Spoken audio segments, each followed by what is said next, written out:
5 addictions that can wreck your life. You may consider saving this video for later and sharing it with someone who might find it helpful. 1. Complaining. The addiction to complaining can be detrimental to one's mindset and overall outlook on life. The text encourages letting go of complaints and adopting a solution-oriented mindset while cultivating gratitude. 2. Comparison.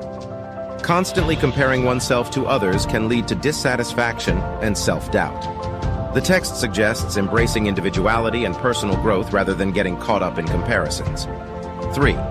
Procrastination. Delaying tasks and goals can hinder personal progress and success. The text advocates taking small steps, celebrating milestones, and gaining momentum toward achievements. 4. Your phone. The excessive use of smartphones can lead to disconnection from the real world and meaningful connections.